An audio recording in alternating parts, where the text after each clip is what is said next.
Before we get into ingredients and milling methods, it's worth understanding something most people today never think about.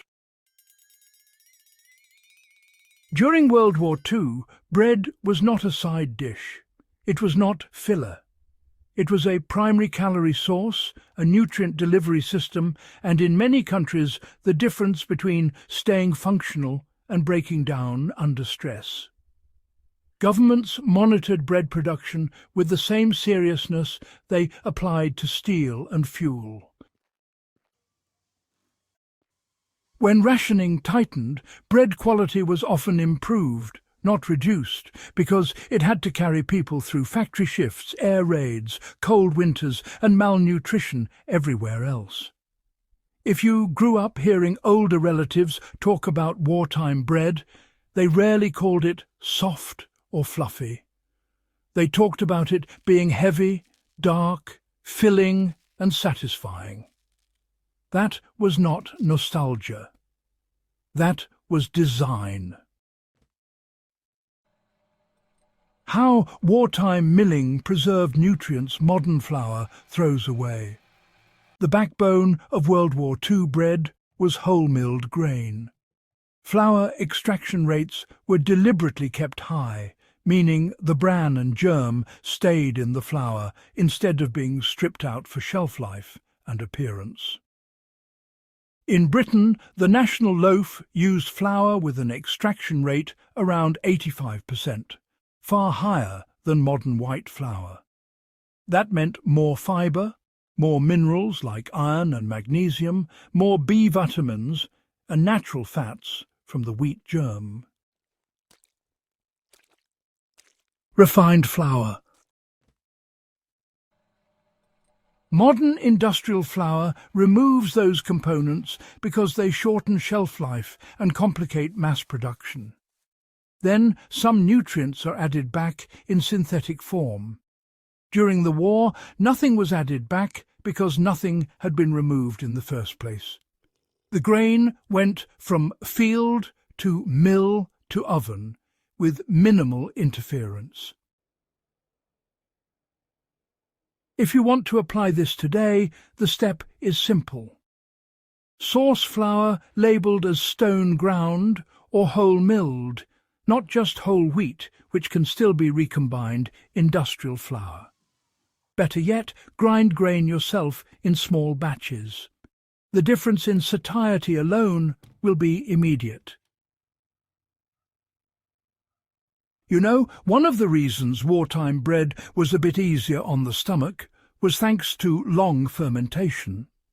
Letting the dough rest for hours, or even overnight, made it not only easier to digest, but also, interestingly, more nutritious. Another thing folks often forget about World War II bread is, well, the advantage of time.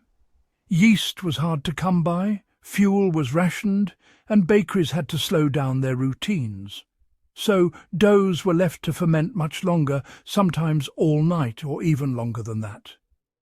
This slow process allowed natural enzymes and bacteria to break down phytic acid in the grain. That meant minerals became more available to our bodies, and the bread was just gentler on the digestive system. These days, commercial bread is really made to rise as quickly as possible. Dough conditioners, extra gluten, and, well, pretty aggressive mixing have taken the place of long fermentation. The end result? Bread that might look good on the outside, but honestly, it doesn't do our bodies many favours. At home, you know, this can actually be corrected by using preferment sponge methods or sourdough starters. Even just adding an extra 12 hours of fermentation will honestly, dramatically change how bread feels after you eat it. Wartime bread formulas, well, they were built for endurance, not for indulgence. During the Second World War, bread recipes were really designed to release energy slowly. The high fibre content, you see, slowed digestion. A dense crumb structure helped prevent overeating. And added grains like oats, rye, barley, and even potatoes weren't just fillers. They were there for functional nutrition. Now, just think about this for a moment. Modern bread is really engineered for, well, indulgence. It's all about softness, sweetness, and uniformity these days. With added sugars, refined starches, and emulsifiers, it's just so easy to eat too much of it, but it doesn't really keep you full for long, does it? There's not much staying power there. One practical step, is blending flours. You might combine wheat with rye or oats, or even add cooked grains to the dough. These sorts of methods, they were quite common during the war, but honestly, they're rarely taught today. So, why did wartime bread stay fresh without any chemicals? Well, let's dig into that a bit. One of the great ironies is that Second World War bread often lasted longer without preservatives than modern bread does even with them. Higher acidity from fermentation, lower moisture content, and those intact grain oils all played a part in natural preservation. These days, modern bread goes stale quickly because, well, refined flour retrogrades faster, and added fats can actually interfere with the structure. Preservatives, they slow mould, but not staling, which is a bit surprising to most folks. If you want to replicate wartime durability, bake denser loaves, reduce the amount of added fats, and store your bread wrapped in cloth rather than sealed plastic. It's a simple change, but it really makes a difference. Rationing actually improved bread quality rather than destroying it. When resources became scarce, governments stepped in and centralised bread standards.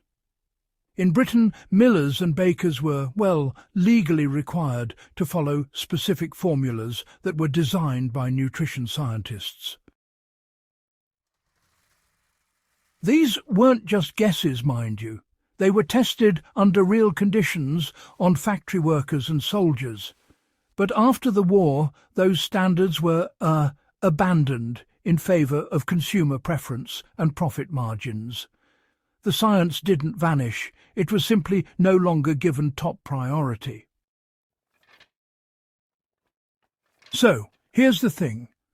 Modern bread, it just doesn't pass the same test that wartime bread managed to pass every single day. If modern bread were subjected to the same expectations placed on wartime bread, it would fail quickly. You see, it does not fuel sustained labour. It spikes blood sugar, encourages overconsumption, and, well, it relies on industrial inputs rather than agricultural integrity. WWII.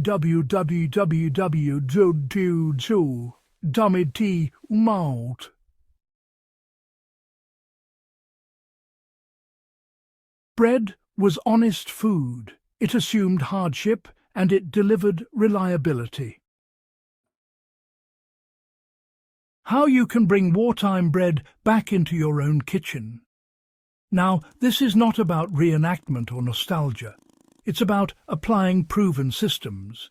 Use whole grains, ferment longer, bake heavier loaves, accept darker colour and firmer texture. Treat bread as nourishment, not entertainment. Once you do, you'll notice you eat less of it, enjoy it more, and feel better afterward. That was the point then, and it still is now. Why this knowledge matters more now than people realise. WWII bread was built for resilience. In an age of fragile supply chains and declining food quality, those lessons are not outdated. They are underused. You know, the importance of this knowledge really can't be overstated. It's, well, something that connects us to the past and honestly could help us face the challenges of today with a bit more confidence. If this kind of historically grounded, practical knowledge matters to you, subscribe to the channel. Share this video with someone who still believes food should do real work. And keep these lessons alive, because they were paid for dearly and forgotten far too easily.